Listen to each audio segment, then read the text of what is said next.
অনেক কাস্টমারে বলে ভাই মুড়ি আগের থেকে মাপে আপনি কম দেন। অনেক কাস্টমারে বলে ভাই মুড়ি আগের থেকে মাপে কম হলো, মুড়ির মান আগের থেকে বাড়ছে।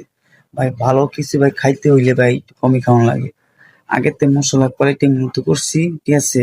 তাই জন্য আমি আমার খরচ বেশি পড়ে, এই জন্য আমি মাপে কম দিই।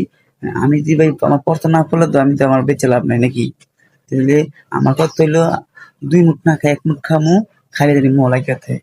অনেক কাস্টমারে বলে ভাই মুড়ির কোয়ালিটি আগের থেকে অনেক ভালো হইছে। আপনি যদি কমও দেন আমি খেলে আত্তে পুরে তৃপ্তি পাই। অনেক কাস্টমারে বলে ভাই কিনা কয় মাপে আপনি কম দেন মানে আগের থেকে, ঠিক আছে? ভাই মাপে কম দিমু, আপনারা যেমন চান আমি হেমনি বানাই দিই। এর মরিচ ছিল মরিচ দিই, রেশন ছিল রেশন দিই, ঠিক আছে? আপনাকে মন মতন মুড়িটা বানাই দিই। তো আমি কই না ভাই মরিচের দাম বেশি, আমি এখন মরিচ কম দিমু জাল যা চান আমি তাই দিই। তা আপনারা জিনিসটা যদি না বুঝেন ভাই তাইলে আর কি করবো ভাই, ঠিক আছে? আমার যদি মশলার কোয়ালিটি আগে তো অনেক ভালো করছি, এই জন্য আমি আমার মাপে মশলা মুড়ি কম দিই, ঠিক আছে?